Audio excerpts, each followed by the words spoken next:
Exercise number 2.1 का third सम है। उसमें हमें दिया है line N parallel line P, line L parallel line N। ये दोनों लाइन और ये दोनों लाइन क्या है, एक दूसरे को पैरेलल है। अगर हम देखते हैं कि अगर ये दो लाइन लेते हैं पैरेलल है तो P और N ये क्या हो गया, ये दोनों के ट्रांसफर हो जाते हैं। वैसे हम जब ये दो लाइन लेते हैं तो L और N ये दोनों लाइन के ट्रांसवर्सल हो जाएंगे। तो हमें फाइंड आउट करने का है एंगल A, एंगल B और एंगल C, ये हमें फाइंड आउट करना है। सॉल्यूशन देखते हैं हम। Line N parallel line P और line L is the transversal. ये L क्या हो गया, L क्या है, ट्रांसवर्सल है और N और P क्या है, पैरेलल। पहले ये क्यों लिया, क्योंकि हमें डिग्री दिया है। क्या दिया है, हमें डिग्री दिया है 45 डिग्री का, तो उसका अपोजिट एंगल हमें मिलता है, vertically opposite angle 45 degree congruent है।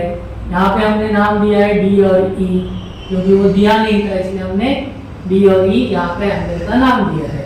तो एंगल D कितना हो गया है, 45 डिग्री।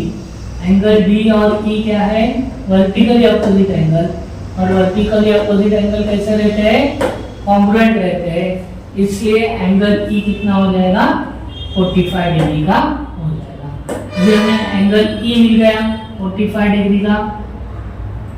अभी हम लाइन L और लाइन M पैरेलल लेते हैं और P ट्रांसवर्सल लेंगे, तो ये दो लाइन के बीच वाले दो एंगल है और ट्रांसवर्सल के लेफ्ट साइड के दो एंगल, हम उसको इंटीरियर एंगल कहते हैं और इंटीरियर एंगल का सम रहता है 180।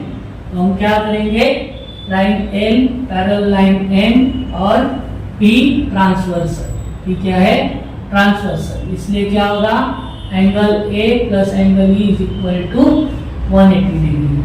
45 हम ट्रांसफर करेंगे राइट साइड, तो उसका साइन चेंज हो जाएगा, प्लस है तो माइनस होता है, तो angle A is equal to 180 minus 45 degree, therefore angle A is equal to 35 degree. तो सब्ट्रैक्शन में करके दिखाता हूँ यहाँ पे आपको 45 डिग्री, तो 0 में से 5 नहीं जाता है, तो हम क्या करते हैं, 1 कैरी करते हैं, तो यहाँ से 8 में से 1 कैरी करेंगे तो ये हो जाएगा 7 और 0 का हो जाएगा 10, तो 10 माइनस 5 5, 7 माइनस 4 3, और ये जो 1 है वो हम नीचे से डालेंगे, लेते हैं तो हमें 135 डिग्री ये हमें मिलता है। अभी हम क्या करेंगे, A मिल गया हमें और B, अब हम क्या करेंगे, B।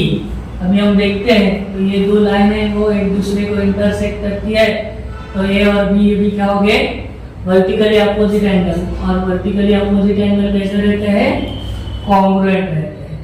तो line N parallel line P और M इज द ट्रांसवर्सल। अभी हम क्या ले हैं, M is the transversal. A congruent B, A congruent B, क्यों, वर्टिकली अपोजिट एंगल, इसलिए angle B is equal to कितना हो गया, 135 डिग्री।